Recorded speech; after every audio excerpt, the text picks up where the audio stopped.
વિદ્યાર્થી મિત્રો, તમારે ક્યાંક ને ક્યાંક સરોજ પાઠકની નાઇટમેર નવલકથા મોટે ભાગે ભણવામાં આવે છે. આમ તો નાઇટમેર એટલે દુઃસ્વપ્ન, ડરી જવાય એવું કોઈક સ્વપ્ન. 3 પાત્રો છે: નિયતિ, સાર્થ અને અનન્ય. નિયતિને પરણવું હતું સાર્થ સાથે અને એના લગ્ન થયા અનન્ય સાથે. એનો અર્થ આ પ્રણય ત્રિકોણ છે એવો બિલકુલ નથી. આ ચીલાચાલુ નવલકથા નથી, આ મનોવૈજ્ઞાનિક નવલકથા છે. નિયતિ અનન્યને પતિ માનવા, એને પ્રેમ કરવા માટે જે મથામણ કરે છે, સાર્થને છોડવા માટે જે મથામણ કરે છે. અનન્ય કોઈ રીતે નિયતિને એક સામાન્ય વ્યક્તિ તરીકે સ્વીકારી નથી શકતો, કારણ કે એને પોતા જેવું કોઈ તદ્દન સામાન્ય માણસ સાથે જિંદગી ગુજારવી છે. એટલે આ નાઇટમેર માત્ર નિયતિનું નથી. આ નાઇટમેર આમ જુઓ તો 3 પાત્રોનું છે, વધારે 2, અનન્ય અને નિયતિ. સાર્થ બહુ મન પર લેતો નથી એટલે આપણે એને બાદ કરી શકીએ. પણ સાર્થથી દૂર રહેવાનું થયું હોત તો નિયતિનો સંઘર્ષ આટલો બધો તીવ્ર જીવલેણ ના હોત. પણ એક જ ઘરની અંદર 2 ઓરડાની વચ્ચે જ્યાં માત્ર પાર્ટીશન છે, એ પાર્ટીશનની એક બાજુ સાર્થ શ્વસે છે અને બીજી બાજુ નિયતિ અનન્યને પ્રેમ કરવા માટેની કોશિશ કરે છે. અનન્ય કોઈ રીતે આ બધામાં પોતાની જાતને ફિટ બેસાડી શકતો નથી. એટલે જે તુમુલ સંઘર્ષ છે એ અનન્ય અને નિયતિ બેઉના મનની અંદર ચાલે છે. એટલે આ કૃતિ બાહ્ય જગતમાં જેટલી ચાલે છે એના કરતાં મનમાં વધારે ચાલે છે.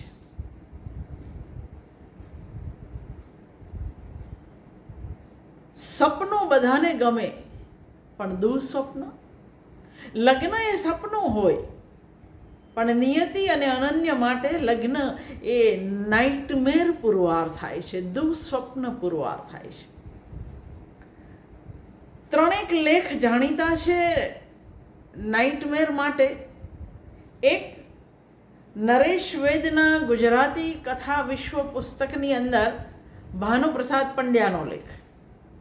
બીજો બક્ષીથી ફેરો નામનું પુસ્તક સુમન શાહનું, એમાં સુમન શાહનો લેખ. ઉર્વશી પંડ્યાએ સરોજ પાઠક પર પીએચડી કરેલું છે એટલે એમના પુસ્તકમાં પણ તમને મળે. તો 3-4 લેખ તો છે. હું તમને ભાનુપ્રસાદ પંડ્યાના લેખમાંથી વાત કરીશ. નાઇટમેર એક મનોવૈજ્ઞાનિક નવલકથા.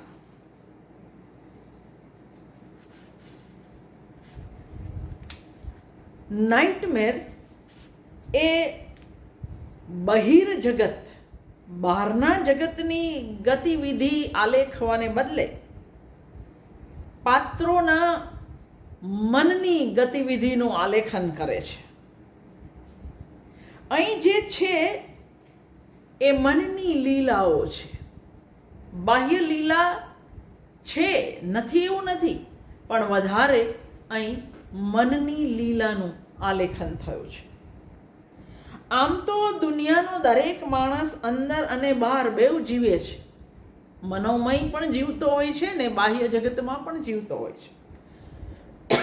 પણ આ 2 પાત્રો બહાર જીવે એના કરતાં મનમાં વધારે જીવે છે. એમનું ઇનર જીવન, ભીતરી જીવન, ઇનર લાઈફ, એના પર પ્રકાશ ફેંકીને સર્જક જો નિરૂપણ કરે તો એ કેવું હોય એનો દાખલો સરોજ પાઠકની નાઇટમેર નવલકથા. આમ તો નાઇટમેરની જે કથા ઘટક છે એ બહુ જાણીતું છે કે સંજોગવશાત પ્રિયજન સાથે લગ્ન થવાને બદલે પ્રિયજનના કોઈ સ્વજન સાથે કે અન્ય જન સાથે લગ્ન થાય અને પરિણામે નાયિકા મનોવ્યથા અનુભવે. છેક સરસ્વતી ચંદ્રની અંદર પણ આ હતું, લોકકથાઓમાં પણ હોય છે. પણ અહીં આ કથા ઘટક ચીલાચાલુ રીતે નથી વપરાયો.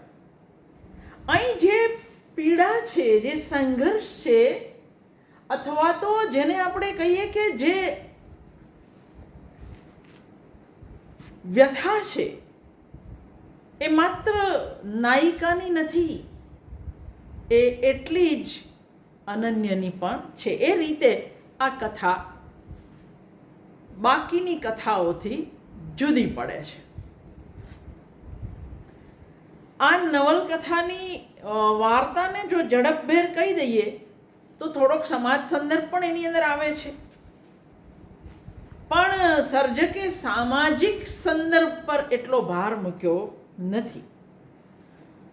નિયતિ જેને કદી મળી નથી પણ એકાએક આવી પડેલા પૂર્વ પરિચય વિનાના પત્રથી એ જેને ચાહતી થઈ ગઈ, એ યુવક એટલે સાર્થ. મળી નથી, જોયો નથી, પણ એનો એક કાગળ આવેલો છે અને એનાથી એ એના પ્રેમમાં પડી છે. પણ જેને ચાહ્યો એ યુવક સ્વાર્થને બદલે એના મોટા ભાઈ અનન્ય સાથે નિયતિના લગ્ન થાય છે. ગરીબ ઓશિયાળા ઘરની દીકરી છે, મા બાપ વગરની દીકરી છે, માસા માસીએ ઉછેરેલી છે, એટલે નિયતિ કોઈ વિરોધ કરી શકે કે આક્રોશ પ્રગટ કરી શકે એવી શક્યતાઓ આમ પણ ઓછી છે.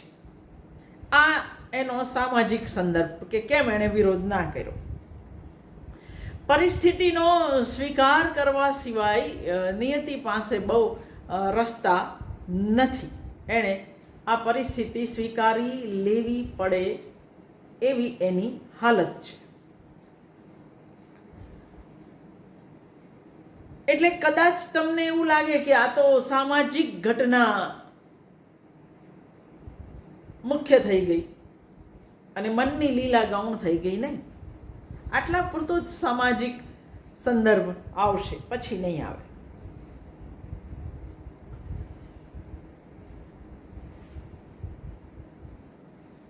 અનન્ય સાથે લગ્ન ગોઠવાઈ ગયા ત્યાં સુધી સાર્થ ચૂપ કેમ રહ્યો, બોલ્યો કેમ નહીં?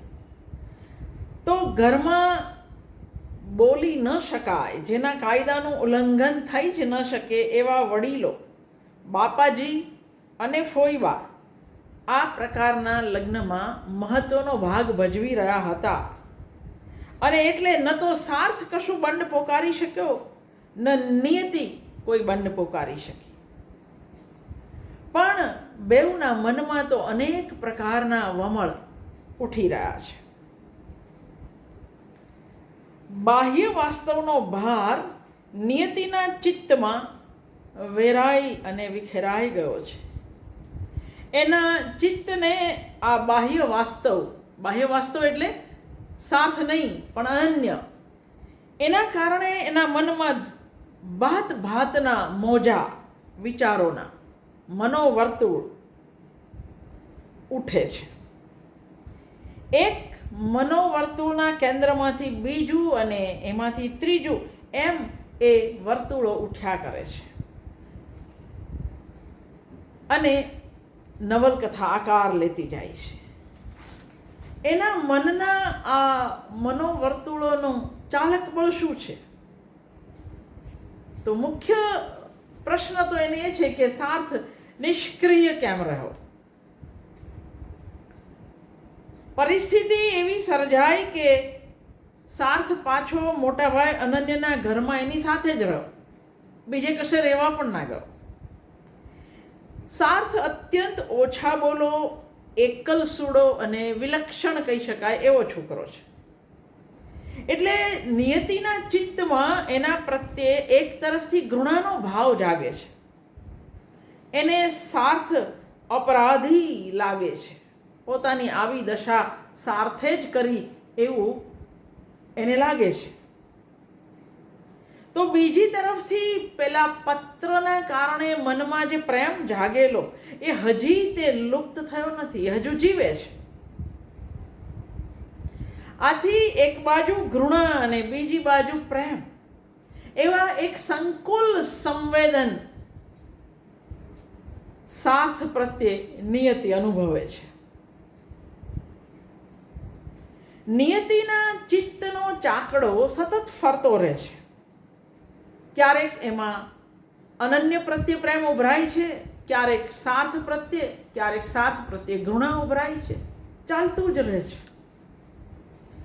સાર્થની ઘરમાં જે ઉપસ્થિતિ છે, જે એને બહુ ફાવતી નથી, એને જે પ્રશ્ન છે તે સાર્થ સાથે રહે છે એ જ છે એનો મુખ્ય પ્રશ્ન. તો સાર્થની ઘરમાંની ઉપસ્થિતિથી નિયતિની મથામણ વધી ગઈ છે એકદમ જ, એકદમ. કારણ કે જેને ચાહેલો એ બાજુના પાર્ટીશનની પાછળ સૂતો છે અને જેને નહોતો ઓળખ્યો એ પથારીમાં સાથે સૂતો છે.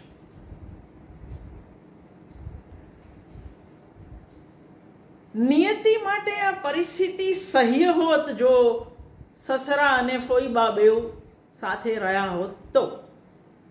પણ સર્જકે, સરોજ પાઠકે એક જ વર્ષમાં સાર્થ અનન્યના પિતાને મૃત્યુ દ્વારા પરલોક મોકલ્યા અને વિધવા ફોઈબા પાછા એના સાસરે, એના ઘરે ગયા.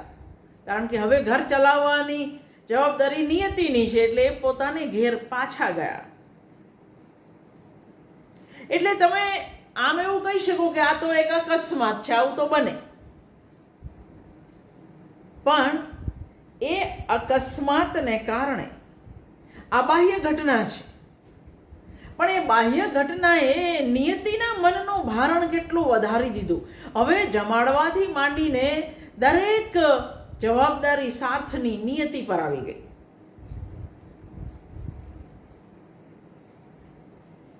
હકીકતે આ સામાજિક ઘટનાક્રમ, મૃત્યુ અને ફોઈબાનું પાછા જવું, એ મનોવૈજ્ઞાનિક મનોમંથન, તણાવ, સંઘર્ષ, જાત સાથેનો સંઘર્ષ એ વધારવા માટેની એક ડિવાઇસ, એક ટેકનિક, એક પ્રયુક્તિ છે. આ સામાજિક ઘટનાક્રમ એ મનોવૈજ્ઞાનિક વળ ચડાવવા માટેની એક પ્રયુક્તિ છે. આપણે નિયતિ અનન્યના લગ્ન જીવન તરફ જરાક ધ્યાન આપીએ તો સાર્થ તો ઘરમાં લગભગ ચૂપ રહે છે. નિયતિ અને સાર્થ વચ્ચે કોઈ સંવાદ થતો નથી. નિયતિની અકળામણ વધી જાય છે. સાર્થ પણ જાણે પોતાની કિંગ કર્તવ્ય મૂઢતાના પરિણામે આ એકાએક રચાઈ ગયેલી નવી પરિસ્થિતિથી એ દિગ્મૂઢ થઈ ગયો છે. એ કશું પણ કહેવાની પરિસ્થિતિમાં રહ્યો નથી. પણ એ મૂંગો સાર્થ નિયતિની મનોવ્યથાને દારૂણ બનાવવામાં એક ઉદ્દીપક પરિબળ, સ્ટિમ્યુલેટિંગ એજન્ટ બની જાય છે.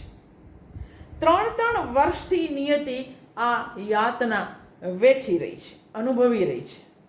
એકવાર ટેબલ પર મૂકેલી થાળીને જમ્યા વગર સાર્થ જતો રહ્યો ત્યારે નિયતિની મનોદશા કેવી છે? એના મનમાં પૈડાની ગતિથી ગુસ્સો ચકરાવા લેતો હતો. નથી જમ્યો તો મારે શું? મારે અને સાર્થને હવે શું? હું શા માટે એને મનાવવા પૂછવા જાઉં? સાર્થ પણ શા માટે 3 વર્ષના એક ધારા નિયમ શિસ્તને ઉએખીને આજે રીસ કે રોષ કે ન જમવાની આડાઈ કરી નિયતિ સામે એણે શા માટે મોરચો માંડ્યો? 3 વર્ષથી કશું નથી બોલ્યો, હવે શા માટે?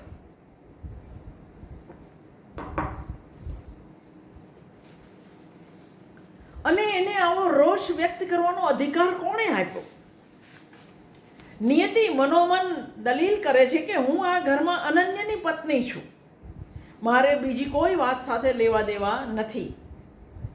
પણ તે જ દિવસે જ્યારે એ ઓફિસે ગઈ ત્યારે મન ડંખી રહ્યું છે કે અરે આજે સાર્થ જમ્યો નથી.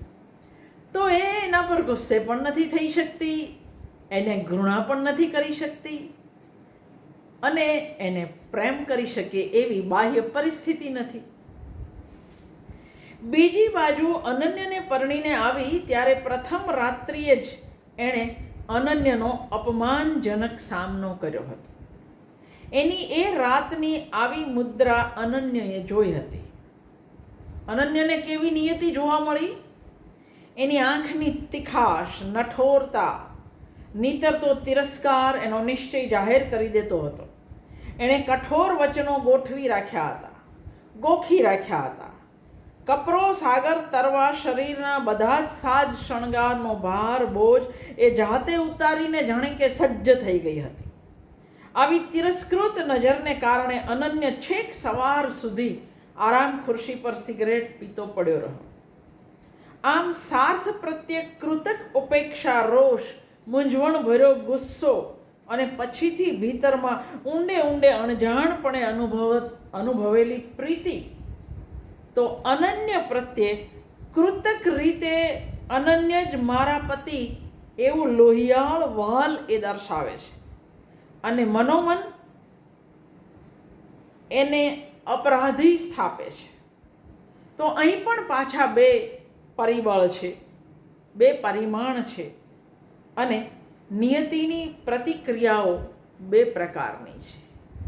બહારની દુનિયા માટે અનન્ય પ્રત્યે અનહદ વાલનો દેખાડો અને અનન્ય એકલો હોય ત્યારે તિરસ્કાર. સરોજ પાઠક એક ભારે તણાવયુક્ત પરિસ્થિતિનું સર્જન કર્યું છે અને એમાંથી નિર્માયું છે આ નાઇટમેર, દુઃસ્વપ્ન. આ દુઃસ્વપ્ન જેટલું નિયતિનું છે એટલું જ અનન્યનું પણ છે. મને તો એ સાર્થનું પણ લાગે છે. અનન્ય ઊંડે ઊંડે આ રીતે ગોઠવાઈ ગયેલા લગ્નથી ખિન્ન છે, દુઃખી છે. નિયતિની પહેલી રાત્રિની જ લુખ્ખી આંખો જોઈ આમાં કશું અઘટિત બન્યું છે એનો અણસાર અનન્યને આવી ગયો છે. આથી તે ઊંડો અપરાધ ભાવ, ગિલ્ટ કોન્શિયસ અપરાધ ભાવ અનુભવે છે. સાર્થનો અપરાધ ભાવ એને જાણે કે બધીર, બહેરો, ચૂપ બનાવી દે છે. અપરાધ ભાવ તો એનો પણ છે, એ કેમ બોલ્યો નહીં, એણે કેમ વિરોધ ના કર્યો. અનન્યનો અપરાધ ભાવ છે કે અરે ભાઈ સાથે જેને પ્રેમ હતો એની સાથે હું પરણ્યો. સાર્થનો અપરાધ ભાવ સાર્થને ચૂપ કરી દે છે. અનન્યનો અપરાધ ભાવ એના મનમાં અનેક પ્રલાપ સર્જે છે. નિયતિની હાજરીથી એ હેરાન પરેશાન છે. આમ તો બેઉ, પણ અનન્ય વધારે. અનન્ય સતત ફડક અનુભવે છે, ડર અનુભવે છે. આખો દિવસ ઘરની બહાર રહેવું એને યોગ્ય લાગે છે. નિયતિના સ્પર્શથી, નિકટતાથી, વાતોથી અનન્યને સખત ડર લાગે છે. રાત્રિના એકાંત ઓરડાના અંધારામાંથી એનું ચાલે તો એ દૂર જ રહે એવી એની મનસ્થિતિ છે. એ બાવરો થઈને ફર્યા કરે છે. અનન્યનું મનોવ્યક્તિત્વ કંઈક આ પ્રકારનું છે. સર્જક અનન્ય પાસે કેવડાયું છે, મને જીવવા દે, મારો શ્વાસ પણ તને ન સંભળાય એટલો ચૂપચાપ મને જીવવા દે.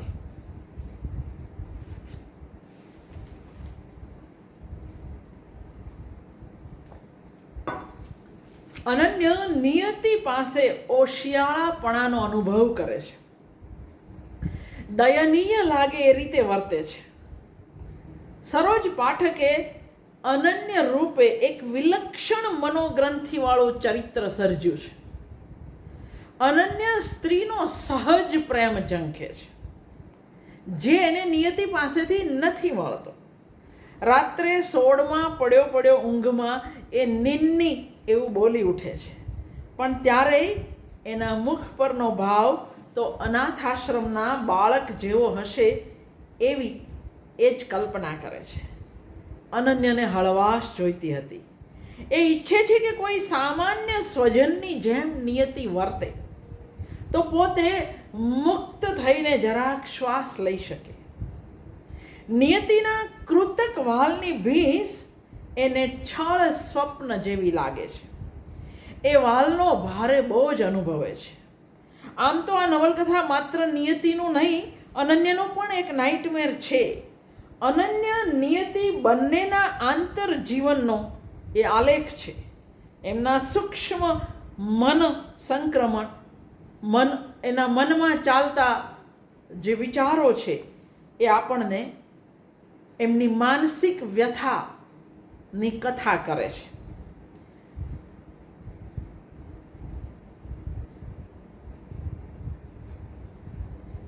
બેઉના મનમાં એકબીજા માટે સતત ઉપેક્ષા, ભય, આશંકા, અસૂયા જેવા સંવેદનો જન્મતા રહે છે અને આપણે એનો ભાવક તરીકે અનુભવ કરીએ છીએ. નિયતિ અને અનન્યના આંતરજીવનના ઘટકો આ રીતે મનોવર્તુળો પેદા કર્યા જ રાખે છે. ક્યાંક ભય છે, ક્યાંક આશંકા છે, ક્યાંક ઈર્ષા છે. આ પરિસ્થિતિમાં અનન્ય, જેનું મન અતિ વિક્ષિપ્ત છે, એ પોતાની રિક્તતા, ખાલીપો, કારણ કે નિયતિ પાસેથી તો કોઈ સભરતાની આશા નથી. પોતાની રિક્તતાને દૂર કરવા એ અન્ય આશ્રય શોધે એ બહુ સમજી શકાય એવી વાત છે. એટલે એ સહકર્મચારી બાદલની બહેન સોનુ પ્રત્યે વળે છે. સોનુ અને અનન્યનો સંબંધ પણ નવલકથાના અનુભૂતિ પિંડને રસાત્મક કોટીએ પહોંચાડી. સોનુ અનન્ય પ્રત્યે શું અનુભવે છે એ પણ એક પ્રશ્ન છે. દાંપત્ય જીવનમાં અસંતુષ્ટ નાયક બીજી સ્ત્રી તરફ ખેંચાય એ બહુ જાણીતું કથા ઘટક છે. લેખિકા પરિસ્થિતિને વળાંક આપવા માંગે છે આવું કંઈક પાત્ર ઉમેરીને. સોનુ નિમિત્તે અનન્યની સંવેદના લવારા રૂપે નવલકથામાં રજૂ થાય છે. એનું ચિત્ત નિયતિ સાથેના માપેલા, આંકેલા, ફ્રીજ થયેલા જીવનની સોનુના સંદર્ભમાં તુલના કરતું લવી ઉઠે છે. લવવું એટલે અનાયાસ બોલી ઉઠવું. અનન્ય લવે છે, લવારો કરે છે. મને મારા હિતેચ્છુઓથી બચાવો. મારા પર લાગણી રાખનારા, મારી ચિંતા કરનારા, મારી પળે પળનો હિસાબ માંગનારાઓથી મને બચાવો. શું દુખે છે? ઊંઘ નથી આવતી? ગરમ રોટલી? ગરમ સ્વેટર? ક્યાં જાઓ છો? ક્યારે આવશો? શું કરશો? સોનુ, મને આ બધા પ્રશ્નોમાંથી, કાળજીમાંથી, વાલમાંથી મુક્તિ જોઈએ છે. સાર્થનો સોનુ સાથે સંબંધ કરી આપવાની જવાબદારીની ઢાલ નીચે અનન્ય સોનુના સાનિધ્યને ઝંખે છે. એ બાદલને ભલે એવું કે સાર્થ સાથે, પણ ઝંખના તો પોતાની છે. લેખિકાએ નિયતિ પર એનો મોટો પ્રત્યાઘાત સર્જીને બાહ્ય વાસ્તવનું વર્ચસ્વ સ્થપાવવા દીધું નથી કે નિયતિ અચાનક જ તોફાન કરી ઉઠે આ સમાચારથી. એવું કશું નથી થતું.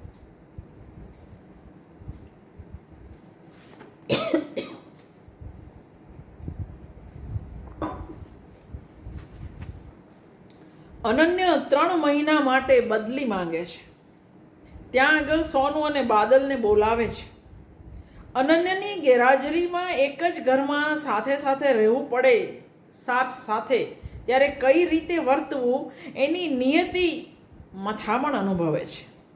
એની મનોદશા અતિશય તંગ થઈ ગઈ છે. એ નિમિત્તે લેખિકાએ માનસિક પરિસ્થિતિના પલટા આલેખ્યા છે. સોનુને પણ કોઈ વિલક્ષણ માનસિક બીમારીવાળી કલ્પીને ચૂપ રાખી છે. એટલે અનન્ય પ્રત્યે એનો કોઈ પ્રેમ એકરાર અહીં દર્શાવાયો નથી. પણ અનન્ય તો પોતાના અતૃપ્ત મનને સોનુ નિમિત્તે કંઈક દિલાસો આપી શકે છે. એની આંતર એકોક્તિઓ નવલકથાને અનેક વાર મનોવૈજ્ઞાનિક નિરૂપણની કક્ષાએ લઈ જાય છે. ચરિત્રોનું જે નિરૂપણ છે એ પ્રતિક્રિયાત્મક છે. કોઈ બાહ્ય ગુણ લક્ષણ આલેખવાની અહીં જરૂર નથી. એમના સ્વભાવ, એમના સંવેદન તંત્ર, એમની ચૈતસિક અવસ્થાઓ વગેરે પાસા નવલકથા જેમ જેમ આગળ વધતી જાય, પાત્રો એકમેક સાથે જેમ જેમ સંપર્કમાં આવતા જાય, એમ એમ એમનો સ્વભાવ, એમનો સંવેદના તંત્ર અને એમની માનસિક અથવા તો ચૈતસિક અવસ્થા આપણી સામે ઉઘડતી જાય છે. મનોવિજ્ઞાન માને છે કે દરેક મનુષ્યને સંવેદન તંત્ર એટલે કે અંતઃકરણ હોય છે, પણ એ બધામાં એક સરખું નથી હોતું. એ પ્રકારે પ્રત્યેક માનવીના આંતર વ્યક્તિત્વ ભિન્ન હોય છે.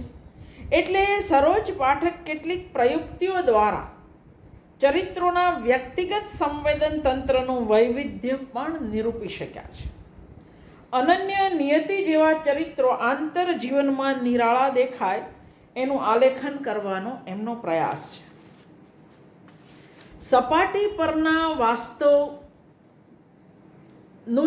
વાસ્તવિક જીવન જીવતા ચરિત્ર, જીવનને હળવાશ અને રમૂજીપણાથી જોતો પરેશ, કંઈક અભિમાની વાચાળ અને સુખ શોધનારી સોહિણી, કલાકારનો અભરખો રાખતી શ્વેતા, આ બધા નિરૂપણ લેખિકાએ કર્યા છે. આથી અબોલ સાર્થને સીમા જેવી અલ્લડ શ્રીમંત યુવતી સાથે અલપ ઝલપ દર્શાવી પણ નિયતિના ચિત્તમાં એના કારણે અસૂયા, ઈર્ષા ઉત્પન્ન કરી શક્યા. નવલકથામાં બાહ્ય વાસ્તવનું મૂલ્ય બિલકુલ નથી એવું પણ નહીં કહી શકાય. અહીં નગર જીવનનો પરિવેશ છે. નિયતિ, સાર્થ અને અનન્ય ત્રણેય નોકરી કરે છે. અન્ય કર્મચારીઓ પરેશ, સોહિણી, શ્વેતા વગેરે સાથે સંબંધ છે. નિયતિને અનન્યમાં જે અભાવ દેખાયો તેથી ઓફિસના કર્મચારીઓ આગળ એણે અનન્યની એક મનગમતી કલ્પના મૂર્તિ રચી છે. પરિણામે ઘેર પાર્ટી પ્રસંગે જ્યારે એ આ સાથીદારોને બોલાવે છે તો અનન્યને તો કોઈએ કદી જોયો નથી અને અનન્ય ઘરે નથી. આકસ્મિક ઘરે આવી ચડેલા સાર્થને પરેશ, સોહિણી બધા નિયતિનો પતિ માની લે છે. નિયતિ ઘડીભર સમતુલા ગુમાવે પણ એના દ્વારા નિયતિના ચિત્તને વધારે ગુમાવવાનું લક્ષ્ય સરોજ પાઠકનું હોય એવું લાગે. સોહિણીની મમ્માવાળા દુઃખદ પ્રસંગની પણ નિયતિને સાક્ષી બનાવીને બટકણા સંબંધો પરત્વે એને વિચારતી કરી છે. તો શ્વેતાના રિહર્સલના સિક્વન્સનું થીમ જ નિયતિના જીવનનું છે. હકીકતે તો એ જોતાં જોતાં નિયતિ વારંવાર પોતાના જીવનનું સામ્ય શોધતી થઈ જાય છે. આમ લેખિકાએ નિયતિની અંદરની દુનિયાને તાગવા બહારની દુનિયાની ઘટનાઓનો આશરો લીધો છે. પરેશના વ્યંગ કટાક્ષ પણ ઘણીવાર એવી રીતે યોજાયા છે કે નિયતિના મર્મને એ ભેદી જાય. પરેશની કોન્ટ્રાક્ટ મેરેજ બ્યુરોવાળી આખી વાત અસંતુષ્ટ દાંપત્ય જીવનમાંથી મનોમય પલાયન વૃત્તિ અનુભવતા દંપતીઓ અને એ નિમિત્તે હકીકતે નિયતિને કેવી તાકી રહે છે.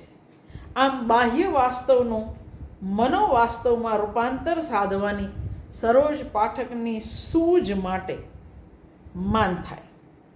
જો કે બે ચાર જગ્યા એવી છે જ્યાં જરાક ગોઠવાયેલું હોય એવું પણ લાગે.